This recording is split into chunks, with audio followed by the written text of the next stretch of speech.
ഒരിക്കൽ കൂടി ഭാഗം 46. വന്നപ്പോൾ മുതൽ നമ്മുടെ രണ്ടു മക്കളും ഡോറയുടെ അടുത്താണ്. ദേവ പറഞ്ഞു. എന്താ അവിടെ തന്നെ നിൽക്കുന്നത്? ഇങ്ങോട്ട് വാ, ദേവ വിളിച്ചു. അപ്പോഴാണ് അവൻ്റെ താഴെയിരിക്കുന്ന 2 ബോക്സ് കാണിച്ചു കൊടുത്തത്. ഇതെന്താ? അവൾ ചോദിച്ചു. ഇത് ഒരു ഗിഫ്റ്റാണ്, സൂരജ് പറഞ്ഞതും ദേവ അമ്പരപ്പോടെ അവനെ നോക്കി. തനിക്കുള്ളതല്ല, താൻ നേരത്തെ പറഞ്ഞില്ലേ നമ്മുടെ 2 മക്കൾ അവർക്കുള്ളതാണ് എന്ന് പറഞ്ഞ് സൂരജ് അത് തുറന്നു കാണിച്ചു. അപ്പോൾ അതിൽ 2 നല്ല ഭംഗിയുള്ള പപ്പിക്കുട്ടികളായിരുന്നു. അത് കണ്ടതും ദേവയുടെ കണ്ണുകൾ വിടർന്നു. എങ്ങനെയുണ്ട്? അവൻ ചോദിച്ചു. നന്നായിട്ടുണ്ട്, അവൾ പറഞ്ഞു. എന്നാ വാ, നമുക്ക് അകത്തേക്ക് പോകാം, അവർ തന്നെ വന്ന് എടുക്കട്ടെ എന്ന് പറഞ്ഞ് സൂരജ് ദേവയെയും ചേർത്ത് പിടിച്ച് അകത്തേക്ക് നടന്നു. അവിടെ സാക്ഷിയും കണ്ണനും ഡോറയുമായി നല്ല കളിയാണ്. അതിൻ്റെ കഴുത്തിലും വാലിലുമെല്ലാം റിബൺ കെട്ടി വെച്ചിട്ടുണ്ട്. സൂരജ് ദേവയെ നോക്കി. ദേവ പുഞ്ചിരിച്ചുകൊണ്ട് നിൽക്കുകയാണ്. ദേവ, വേഗം അതിനെ രക്ഷിക്കാൻ നോക്ക്, പാവം അതിൻ്റെ ഒരു അവസ്ഥയെ, സൂരജ് പറഞ്ഞു. എൻ്റെ സാക്ഷി, അതിനെ ഒന്ന് വിട്, സൂരജ് പറഞ്ഞു. വന്നോ മടിയൻ പോലീസ്? സാക്ഷി സൂരജിനെ കണ്ടതും പറഞ്ഞു. ഒരു കല്യാണം കഴിച്ചു എന്ന് പറഞ്ഞ് ഇങ്ങനെ ആളുകൾ ജോലിക്ക് പോകാൻ മടി പിടിച്ച് വീട്ടിൽ തന്നെ ഇരിക്കുന്നത് ഞാൻ കണ്ടിട്ടില്ല, ഇതുപോലെ ഒരാളെ, സാക്ഷി പറഞ്ഞു. നീ കാണണ്ട, നീ കാണാനും സാധ്യതയില്ല. കാരണം നീ കല്യാണം കഴിക്കാൻ പോകുന്ന ആള് 24 മണിക്കൂറും നിന്റെ വാലിലുള്ളത് കൊണ്ട് നിനക്കൊരു വിലയുണ്ടാകില്ല. പക്ഷേ ഞങ്ങൾ അങ്ങനെയല്ല, സൂരജ് ദേവയെ നോക്കി പറഞ്ഞതും ദേവ അവനെ നോക്കി കണ്ണുരുട്ടി കാണിച്ചു. സൂരജ് ദേവയെയും കൊണ്ട് സോഫയിലേക്കിരുന്നു. അയ്യോ, ഞാനൊരു കാര്യം മറന്നു. സാക്ഷി, മോനെ കണ്ണ, പുറത്തൊരു സാധനം വെച്ചിട്ടുണ്ട്, 2 പേരും കൂടി പോയി ഒന്ന് എടുത്തിട്ട് വാ, സൂരജ് പറഞ്ഞു. ഞാൻ പറഞ്ഞില്ലേ മടിയൻ പോലീസാണെന്ന്? ഇപ്പോൾ വന്നത് കണ്ടില്ലേ? അവിടെ നിന്നല്ലേ വന്നത്? അപ്പോൾ എടുക്കായിരുന്നില്ലേ? സാക്ഷി ചോദിച്ചു. നീ ഒരുപാട് സംസാരിക്കേണ്ട, അത് പോയി എടുത്തിട്ട് വാ, സൂരജ് പറഞ്ഞു. വാ കണ്ണ എന്ന് പറഞ്ഞ് സാക്ഷി കണ്ണനെയും കൊണ്ട് പോയപ്പോൾ ഡോറ ദേവയുടെ അടുത്തേക്ക് വന്നു. ദേവ ഡോറയെ എടുത്ത് മടിയിൽ വെച്ചു. അവൻ്റെ കഴുത്തിലും വാലിലുമായി കെട്ടിയിരുന്ന റിബണെല്ലാം അഴിച്ചു മാറ്റി. അത് നോക്കുന്നത് കണ്ടതും, നോക്കിയേ ദേവ, നിന്നെ അത് നോക്കുന്നത് കണ്ടോ? ജീവൻ തിരിച്ചു കിട്ടിയതിലുള്ള സമാധാനത്തിലാണ് അത് നോക്കുന്നത്, സൂരജ് പറഞ്ഞു. എന്നാൽ പുറത്തു ചെന്ന് സാക്ഷിയും കണ്ണനും ആ ബോക്സ് കണ്ടു. ഇതെന്താണ് എന്ന് പറഞ്ഞ് സാക്ഷി ആ ബോക്സ് തുറന്നു. കണ്ണനും അതിലിരിക്കുന്ന പപ്പികളെ കണ്ടു. അവരുടെ കണ്ണുകൾ വിടർന്നു. 2 പേരും അതിനെ എടുത്ത് വേഗം സൂരജിൻ്റെ അടുത്തേക്ക് വന്നു. ഏട്ടാ, ഇതെവിടുന്നാ? ഇതാർക്കാ? സാക്ഷി ചോദിച്ചു. 2 പേർക്കും കൂടിയുള്ളതാണ്, ഇഷ്ടമുള്ളത് ഏതാണെന്ന് വെച്ച് എടുത്തോ, അതിനുവേണ്ടി ഇനി വഴക്കൂടരുത്, സൂരജ് പറഞ്ഞു. അത് കേട്ടുകൊണ്ടാണ് അവിടെ നിന്നും രോഹൻ ഫോൺ ചെയ്ത് കഴിഞ്ഞ് വന്നത്. അപ്പോഴാണ് സാക്ഷിയുടെ കയ്യിലിരിക്കുന്ന ആ പപ്പികളെ അവൻ കാണുന്നത്. സൂരജേട്ടൻ ഇതിനെ വാങ്ങാൻ വേണ്ടി പോയതായിരുന്നോ? രോഹൻ ചോദിച്ചു. സോഫയിലേക്കിരുന്നു. അതേടാ, കണ്ണൻ എപ്പോഴും അപ്പുറത്ത് പോയി ഡോറയെ എടുത്തുകൊണ്ട് വരികയാ പതിവ്. അവൻ ഇവിടെ ഒറ്റയ്ക്കല്ലേ, അപ്പോൾ കളിക്കാനൊക്കെ ആയിട്ട് ആയിക്കോട്ടെ എന്ന് വിചാരിച്ചു മേടിക്കാൻ പോയതാ. അപ്പോഴാ ഓർത്തത് ഈ സാധനത്തിനെ പറ്റി. ഇതിന് വാങ്ങിയില്ലെങ്കിൽ പിന്നെ പറയണ്ടല്ലോ, അതുകൊണ്ട് 2 എണ്ണം വാങ്ങിയത്, സൂരജ് പറഞ്ഞു. കണ്ണന് കളിക്കാൻ പപ്പിക്കുട്ടിയിലും നല്ലത് മനുഷ്യക്കുട്ടിയായിരുന്നു, സാക്ഷി പറഞ്ഞതും രോഹൻ അവളെ നോക്കി കണ്ണുരുട്ടി. എന്നാൽ അത് കേട്ട് ദേവ സൂരജിനെ നോക്കി. സൂരജും അവളെ തന്നെ നോക്കി. ദേവയുടെ മുഖം ചുവന്നിരിക്കുന്നത് കണ്ട് സൂരജ് അവളെ ചേർത്ത് പിടിച്ചു. അതൊക്കെ ഞങ്ങൾ ആലോചിച്ചോളാം, സൂരജ് ചിരിച്ചുകൊണ്ട് തന്നെ പറഞ്ഞു. ആലോചിച്ച നല്ലത്, സാക്ഷി പറഞ്ഞുകൊണ്ട് താഴേക്കിരുന്നു. കൂടെ കണ്ണനും. ഞാൻ ഡോറയെ കൊണ്ടുപോയി അവിടെ കൊടുത്തിട്ട് വരാം എന്ന് പറഞ്ഞ് ദേവ അവിടെ നിന്നും എഴുന്നേറ്റ് പോയി. പിന്നീട് അവിടെ നടന്നത് അവരുടെ പപ്പികളുടെ ഒരുക്കലും അതിനെ കൊഞ്ചിക്കലും സ്നേഹിക്കുന്നതും ആയിരുന്നു. സാക്ഷി, നീ വന്ന കാര്യം എന്താണെന്ന് വെച്ച് ചെയ്യാൻ നോക്ക്, എനിക്കിന്ന് അത്യാവശ്യമായിട്ട് വേഗം പോകണം, രോഹൻ പറഞ്ഞു. അയ്യോ, പറഞ്ഞത് നന്നായി, ഞാൻ മറന്നുപോയി. ഏട്ടത്തി, എല്ലാം കഴിഞ്ഞില്ലേ? അവൾ ചോദിച്ചു. കഴിഞ്ഞു, എന്നാലും ഒന്ന് നോക്കിയേക്ക്, ഞാനെല്ലാം സെറ്റ് ചെയ്ത് വെച്ചിട്ടുണ്ട്, അവൾ പറഞ്ഞു. ഇന്നലെ ബോക്സ് എല്ലാം എത്തിച്ചില്ലേ രോഹിത്തേട്ടൻ? സാക്ഷി ചോദിച്ചു. ഇന്നലെ രോഹിത്തേട്ടൻ പറഞ്ഞു വിട്ട ഒരാൾ കൊണ്ടുവന്ന് ബോക്സ് എല്ലാം തന്നു, ഞാൻ അതിലെല്ലാം ആക്കി വെച്ചിട്ടുണ്ട്, എടുത്തിട്ട് വരാവേ. ഞാൻ ഒറ്റയ്ക്ക് വിചാരിച്ചാൽ നടക്കില്ല, നീ കൂടി വാ എൻ്റെ കൂടെ എന്ന് പറഞ്ഞ് ദേവയും സാക്ഷിയും ആ റൂമിലേക്ക് നടന്നു. അവിടെ ചെന്നപ്പോൾ കണ്ടു അടക്കി വെച്ചിരിക്കുന്ന കുറേ ബോക്സുകൾ. നമുക്ക് അവിടെ കൊണ്ടുപോയി നോക്കാം, അവരും കണ്ടിട്ടില്ലല്ലോ, ദേവ പറഞ്ഞു. ഏട്ടനും കണ്ടിട്ടില്ല? സാക്ഷി ചോദിച്ചു. ഇല്ല, ഒന്ന് രണ്ടെണ്ണം കണ്ടിട്ടുണ്ട്, പിന്നെ കണ്ടിട്ടില്ല എന്ന് തോന്നുന്നു. ഞാൻ സൂരജേട്ടൻ ഇല്ലാത്തപ്പോഴാണ് ഇത് ചെയ്യാറ്, അവൾ പറഞ്ഞു. എന്നാ വാ, കാണിച്ചു കൊടുക്കാം. ഇതിൽ നിങ്ങളുടെ കൂടെയില്ലേ? സാക്ഷി ചോദിച്ചുകൊണ്ട് അതും എടുത്ത് നടന്നു. എല്ലാം ഒരുമിച്ച് തന്നെയാണ് ഞാൻ വെച്ചിരിക്കുന്നത്, ദേവയും പറഞ്ഞു. ദേവയും സാക്ഷിയും ബോക്സുകളുമായി വരുന്നത് കണ്ട് രോഹിത് വേഗം തന്നെ എഴുന്നേറ്റ് അവരുടെ കയ്യിൽ നിന്നും ബോക്സ് വാങ്ങി അവിടെയുള്ള ടീപ്പോയിലേക്ക് വെച്ചു. വീണ്ടും പോയി ദേവയും സാക്ഷിയും ബോക്സുകൾ എടുത്തുകൊണ്ടുവന്നു. ഏട്ടത്തി, ഞാനും വരണോ? രോഹൻ ചോദിച്ചു. കഴിഞ്ഞോ, അവൾ പറഞ്ഞു. എന്നിട്ട് ഓരോ ബോക്സുകളുമായി സാക്ഷി ഓപ്പൺ ചെയ്തു നോക്കി. അത് എല്ലാവരെയും കാണിക്കുകയും ചെയ്തു. എല്ലാം മനോഹരമായ ഡിസൈൻസ് ആയിരുന്നു. അമ്മയ്ക്കുള്ളത് സെറ്റുമുണ്ട് ഉണ്ണിക്കണ്ണൻ്റെയാണ് വരച്ചിരിക്കുന്നത്. അതേ ഡിസൈൻ തന്നെയായിരുന്നു അച്ഛൻ്റെ ഷർട്ടിലും ദേവ ചെയ്തത്. മുണ്ടിൻ്റെ ബോർഡറുകളിലും സെറ്റുമുണ്ടിൻ്റെ ബോർഡറുകളിലും കുഞ്ഞു കുഞ്ഞു ആലിലകളും കൊടുത്തിട്ടുണ്ട്. അതുപോലെ തന്നെ എല്ലാവർക്കും പല പല ചിത്രങ്ങളാണ് അവൾ വരച്ചിരിക്കുന്നത്.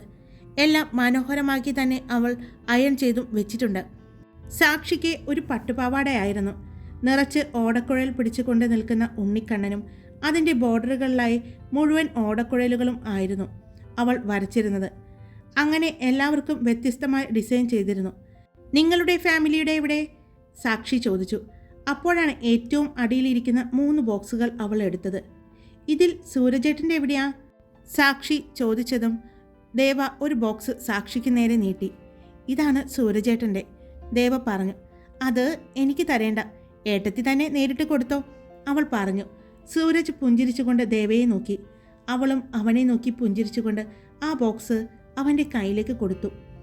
സൂരജ് അപ്പോൾ തന്നെ അത് തുറന്നു നോക്കി. അതിൽ ഗോൾഡൻ കളറിലുള്ള ഷർട്ടായിരുന്നു.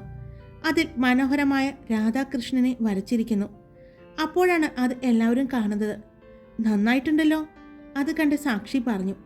സൂരജിനും അത് ഒത്തിരി ഇഷ്ടപ്പെട്ടു. അവൻ വളരെ സ്നേഹത്തോടെയും പ്രണയത്തോടെയും അവളുടെ മുഖത്തേക്ക് നോക്കി. അവൾ എങ്ങനെയുണ്ട് എന്ന് ചോദിച്ചു. നന്നായിട്ടുണ്ട്, എനിക്ക് ഒരുപാട് ഇഷ്ടപ്പെട്ടു, അവൻ പറഞ്ഞു. അപ്പോഴാണ് ദേവ അടുത്ത ബോക്സ് അവന് നേരെ നീട്ടുന്നത്. അവൻ അവളുടെ മുഖത്തേക്ക് നോക്കിക്കൊണ്ട് അത് വാങ്ങി തുറന്നു നോക്കി. ആ ഷർട്ടിന് ചേരുന്ന ഒരു മുണ്ടായിരുന്നു. ആ മുണ്ടിൻ്റെ കരയിലെല്ലാം മയിൽപ്പീലികളും ഓടക്കുഴലുകളും ആണ് വരച്ചിരിക്കുന്നത്. അതും വളരെ ഭംഗിയായി തന്നെ. അതുപോലെ തന്നെയുള്ള ഡിസൈൻസ് ആയിരുന്നു കണ്ണൻ്റെ ഷർട്ടിലും മുണ്ടിലും അവൾ വരച്ചത്. അപ്പോൾ ഏട്ടത്തിയുടെ എവിടെ? സാക്ഷി ചോദിച്ചപ്പോൾ അവൾ സൂരജിനെ ഒന്ന് നോക്കി. പിന്നെ മറ്റൊരു ബോക്സ് എടുത്ത് അവളെ കാണിച്ചു. അതിലും ഭംഗിയായി തന്നെ രാധാകൃഷ്ണനെ തന്നെ വരച്ചിരിക്കുന്നു. അടുത്തത് ദേവ രോഹനാണ് കൊടുത്തത്. അതിൽ സാക്ഷിക്ക് കൊടുത്ത ഡ്രസ്സിൽ വരച്ചിരിക്കുന്ന അതേ ചിത്രം തന്നെയായിരുന്നു രോഹൻ്റെ ഷർട്ടിലും മുണ്ടുകളിലും വരച്ചിരുന്നത്. എല്ലാവർക്കും അവൾ ചെയ്ത ഓരോ വർക്കുകളും ഇഷ്ടപ്പെട്ടിരുന്നു. ഓരോന്നിനും പ്രത്യേകതകൾ ഉണ്ടായിരുന്നു. സാക്ഷി വേഗം അവളെ കെട്ടിപ്പിടിച്ചുകൊണ്ട് പറഞ്ഞു. ഇത്രയും കഴിവുകളൊക്കെ ഒളിപ്പിച്ചു വെച്ചിരിക്കുകയായിരുന്നു അല്ലേ? അവൾ ദേവയുടെ കവിളിൽ ഉമ്മ വയ്ക്കുന്നത് കണ്ടതും കണ്ണനും വേഗം അവിടെ നിന്ന് എഴുന്നേറ്റ് അവനും ദേവയ്ക്ക് ഉമ്മ കൊടുത്തു. അത് കണ്ട് ദേവ പുഞ്ചിരിച്ചുകൊണ്ട് സൂരജിനെ നോക്കിയപ്പോൾ ആ മുഖം വീർപ്പിച്ചിരിക്കുന്നത് പോലെ തോന്നി. ഇതിപ്പോൾ എന്താ? ദേവയുടെ നോട്ടം കണ്ടതും സാക്ഷിയും അങ്ങോട്ട് നോക്കിയപ്പോൾ ഏട്ടൻ്റെ മുഖത്ത് കുശുമ്പ് അവൾ വ്യക്തമായി കണ്ടു.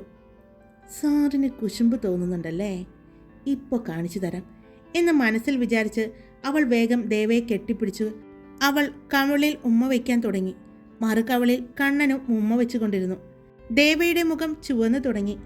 അത് കണ്ടതും രോഹൻ, എടി മതി, ഏട്ടത്തി ഒന്ന് വെറുതെ വിട്, അവൻ പറഞ്ഞു.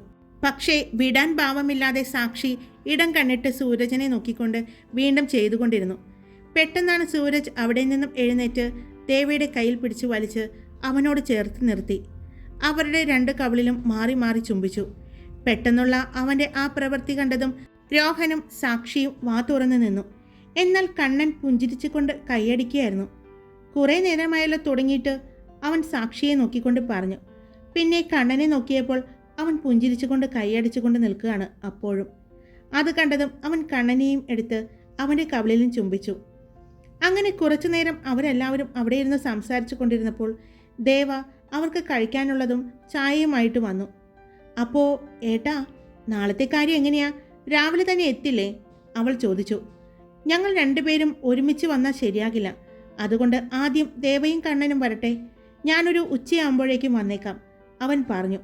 അവിടെ നിന്നും യാത്ര പറഞ്ഞ് ഇറങ്ങാൻ പോയ സാക്ഷിയോട് ഇതെല്ലാം നിങ്ങൾ പോകുമ്പോൾ കൊണ്ടുപോയിക്കോളൂ എന്ന് പറഞ്ഞ് അതെല്ലാം സാക്ഷിയുടെ കയ്യിലേക്ക് കൊടുത്തു. പിന്നെ എൻ്റെയും ദേവയുടെയും കണ്ണൻ്റെയും എൻ്റെ റൂമിൽ വെച്ചാൽ മതി, സൂരജ് പറഞ്ഞു.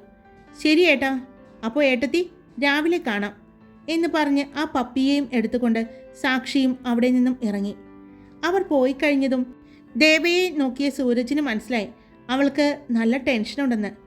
അവൻ അവളുടെ അടുത്തേക്ക് വന്ന് അവളെ ചേർത്ത് പിടിച്ചു. എന്തു പറ്റി, മുഖം പെട്ടെന്ന് ഒരു ടെൻഷൻ പോലെ തോന്നുന്നു, അവൻ ചോദിച്ചു.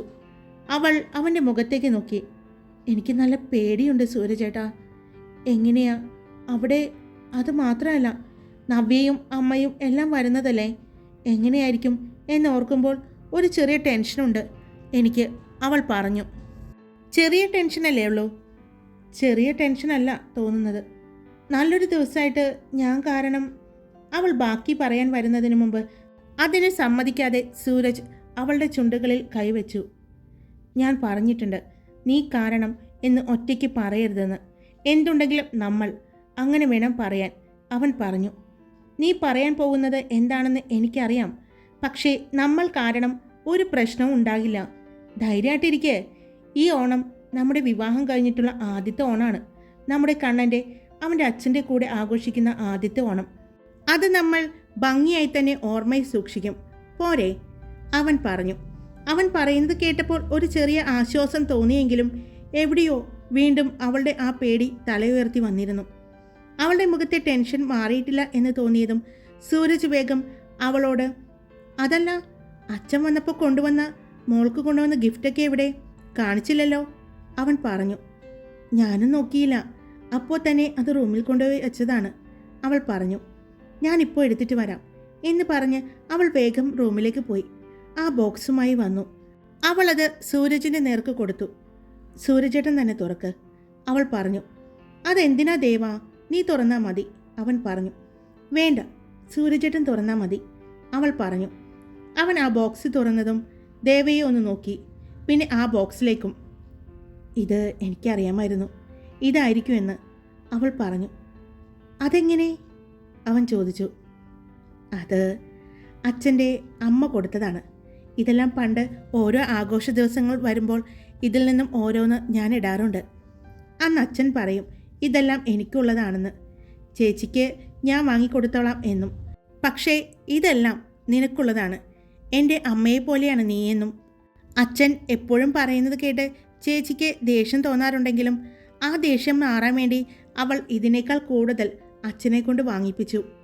എനിക്ക് ഓർണമെൻറ്റ്സിനോടൊന്നും ഒരുപാട് താല്പര്യം ഉണ്ടായിരുന്നില്ല, പക്ഷേ ഇതിൽ എനിക്ക് ഒരുപാട് ഇഷ്ടമുണ്ടായിരുന്നു.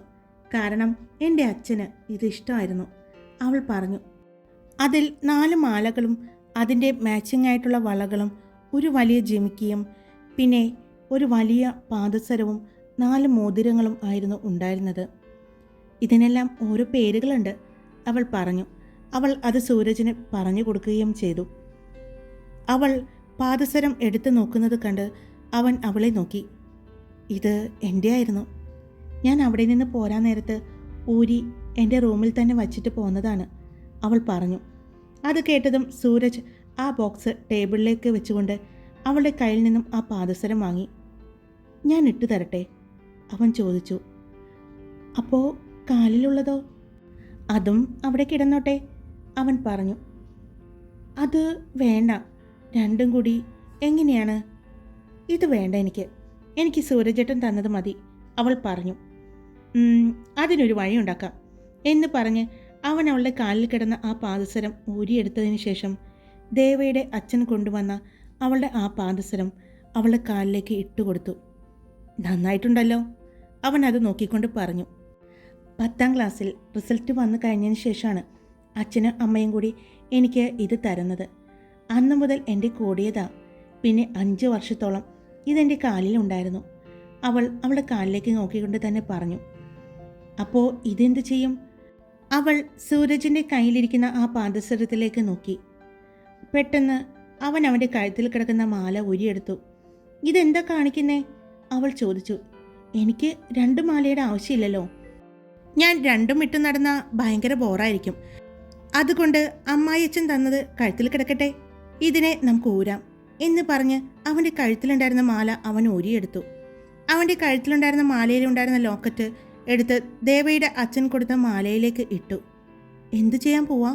അവൾ ചോദിച്ചു.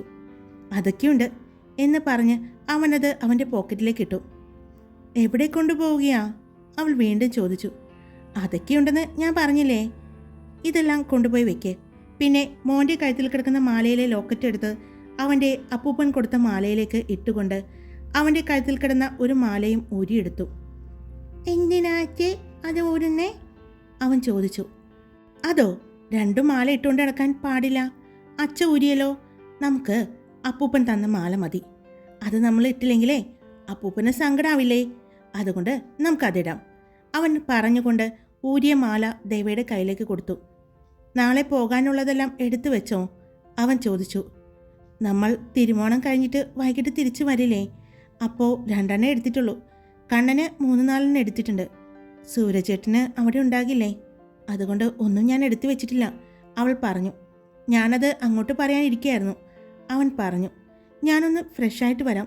പൂജാമുറിയിൽ വിളക്ക് വയ്ക്കാൻ സമയമായി, സന്ധ്യയായി തുടങ്ങിയില്ലേ? അവൾ പറഞ്ഞു. ഇതെല്ലാം കൊണ്ടുപോയി വെച്ച് വിളക്കൊക്കെ വെച്ചോ. അപ്പോഴേക്കും ഞാൻ പുറത്ത് പോയിട്ട് വരാം. അച്ഛ, എവിടെ പോവുകയാ? കണ്ണൻ ചോദിച്ചു. നമുക്ക് ഇവനുള്ള ഫുഡെല്ലാം വാങ്ങണ്ടേ? അച്ഛനൊന്നും വാങ്ങിയിട്ടില്ല. അച്ഛൻ പുറത്ത് പോയി ഇവനുള്ള ഭക്ഷണവും ഇവളെ കുളിപ്പിക്കാനുള്ള സാധനങ്ങളും എല്ലാം വാങ്ങിയിട്ട് വരാം, സൂരജ് പറഞ്ഞു. അച്ഛേ, ഇവന് പേരെന്താ വിളിക്കുക? കണ്ണൻ ചോദിച്ചു. അത് ശരിയാണല്ലോ. ഒരു കാര്യം ചെയ്, അതെല്ലാം കണ്ടുപിടിക്കാൻ ഏറ്റവും മിടുക്കി നിന്റെ ചിറ്റയാണ്. നിന്റെ ചിറ്റയെ ഒന്ന് വിളിച്ചു നോക്ക്. ശരി അച്ഛ എന്ന് പറഞ്ഞ് കണ്ണൻ വേഗം ദേവയുടെ ഫോൺ എടുത്ത് സാക്ഷിയെ വിളിച്ചു. പിന്നീട് അവിടെ വൻ ചർച്ചയായിരുന്നു. അത് കണ്ടുകൊണ്ടാണ് സൂരജ് പുറത്തേക്ക് പോയത്. ദേവ വേഗം തന്നെ ചെന്ന് ഫ്രഷായി വന്നു. പൂജാമുറിയിൽ വിളക്ക് വെച്ചു. ഡിന്നറെല്ലാം റെഡിയാക്കി. കുറേ നേരമായി ദേവ അവനെയും നോക്കിയിരിക്കുന്നത്. അപ്പോഴാണ് അവളുടെ ഫോണിലേക്ക് നീലുവിൻ്റെ കോള് വരുന്നത്. അവൾ ഫോണെടുത്ത് ബാൽക്കണിയിൽ പോയി നിന്ന് സംസാരിച്ചു. നാളെ നമുക്ക് ഒരുമിച്ച് പോകാട്ടോ, എനിക്ക് നല്ല പേടിയുണ്ട്, ദേവ പറഞ്ഞു. ആദ്യമായിട്ട് ഭർത്താവിൻ്റെ വീട്ടിൽ പോകുന്ന ടെൻഷനാണല്ലേ? നീലു ചോദിച്ചു. അതെ, എങ്ങനെയാണ് എന്നൊന്നും എനിക്കറിയില്ല. എടി, നീ പേടിക്കാതെ, ഞങ്ങളെല്ലാവരും ഇല്ലേ? ഞാനും നീലാഞ്ജനയും ഗീതവും അങ്ങോട്ട് വരണോ, അല്ലെങ്കിൽ നീ ഇങ്ങോട്ട് വരുമോ? നീലു ചോദിച്ചു. എനിക്കറിയില്ല, ഞാൻ സൂരജേട്ടൻ വന്നിട്ട് ചോദിച്ചിട്ട് പറയാം, അവൾ പറഞ്ഞു. നീ ഡ്രസ്സെല്ലാം സാക്ഷിയുടെ കയ്യിൽ കൊടുത്തു വിട്ടു എന്ന് പറഞ്ഞു. നന്നായിട്ടുണ്ടെന്നൊക്കെ പറഞ്ഞു. എന്തായാലും നീ ഒരു ഫോട്ടോ പോലും കാണിച്ചു തന്നില്ലല്ലോ. കാണാനുള്ള ഒരു ആകാംക്ഷയിലാണ് ഞങ്ങളെല്ലാവരും, നീലു പറഞ്ഞു. നാളെ അനിൽ എങ്ങനെയാ, അങ്ങോട്ട് വരുമോ? അനിത ചേച്ചിയും ഉണ്ടാകില്ലേ? ഉണ്ടാകും. ഉച്ച കഴിഞ്ഞേ അനിൽ വരികയുള്ളൂ. അനിത ചേച്ചി ചിലപ്പോൾ നമ്മുടെ ഒപ്പം വരാമെന്ന് പറഞ്ഞിട്ടുണ്ട്. അത്രയും കാര്യമായിട്ടാണ് സൂര്യചേട്ടൻ്റെ അമ്മ വിളിച്ചിരിക്കുന്നത്. അനിലിൻ്റെ വീട്ടിലും എൻ്റെ വീട്ടിലും എല്ലാവരെയും വിളിച്ചു നേരിട്ട്. അവരുടെ ബന്ധുക്കളൊക്കെ വരുന്നുണ്ട്. അതുകൊണ്ട് ഞങ്ങൾ തിരുവോണത്തിൻ്റെ അന്ന് രാവിലെ എത്താമെന്ന് പറഞ്ഞിട്ട് സമ്മതിച്ചില്ല, നീലു പറഞ്ഞു. അവൾ സംസാരിച്ചു കൊണ്ട് നിൽക്കുമ്പോഴാണ് സൂരജ് അങ്ങോട്ട് വരുന്നത്. അവൻ വന്നത് അവൾ കണ്ടില്ലായിരുന്നു. അവൾ കായലിലേക്ക് നോക്കി നിന്നുകൊണ്ടാണ് നീലുവിനോട് സംസാരിക്കുന്നത്. സൂരജ് അവിടെ കണ്ണനെ നോക്കിയപ്പോൾ അവൻ പപ്പിയുമായി കളിക്കുകയാണ്. അത് കണ്ടതും സൂരജ് പതിയെ ശബ്ദമുണ്ടാക്കാതെ ദേവയുടെ അടുത്തേക്ക് നടന്നു. മുടി അഴിഞ്ഞു കിടക്കുന്നു. കാറ്റത്ത് അത് പാറിപ്പറക്കുന്നുണ്ട്. സാരിയെടുത്ത് ഇടുപ്പിൽ കുത്തിയിട്ടുണ്ട്.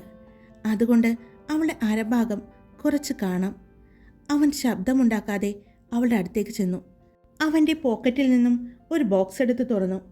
അതിൽ നിന്നും അവൻ്റെ ആ മാലയും അവളുടെ ആ പാദസരവും അവനൊരു അരഞ്ഞാണമാക്കി മാറ്റിയിരുന്നു. അവൻ അതെടുത്തുകൊണ്ട് അവളുടെ പുറകിലൂടെ വന്ന് അവളുടെ ഇടുപ്പിലൂടെ അരയിലേക്ക് ചേർത്തു. അവളുടെ അരയിൽ അവൻ്റെ കൈത്തലം പതിഞ്ഞതും അവൾ പെട്ടെന്ന് തിരിഞ്ഞു നോക്കിയപ്പോൾ സൂരജിനെ കണ്ടു. അപ്പോഴാണ് അവളുടെ അരയിലൂടെ ചേർന്ന് നിൽക്കുന്ന അവൻ്റെ കൈയിലേക്ക് അവൾ നോക്കുന്നത്. ആ ഗോൾഡ് ചെയിൻ കണ്ടതും അവൾ അവൻ്റെ മുഖത്തേക്ക് നോക്കി. നീലു നീലു ഞാൻ അങ്ങോട്ട് വിളിക്കാം, അവൾ പറഞ്ഞ് ഫോൺ പെട്ടെന്ന് തന്നെ കട്ട് ചെയ്തു.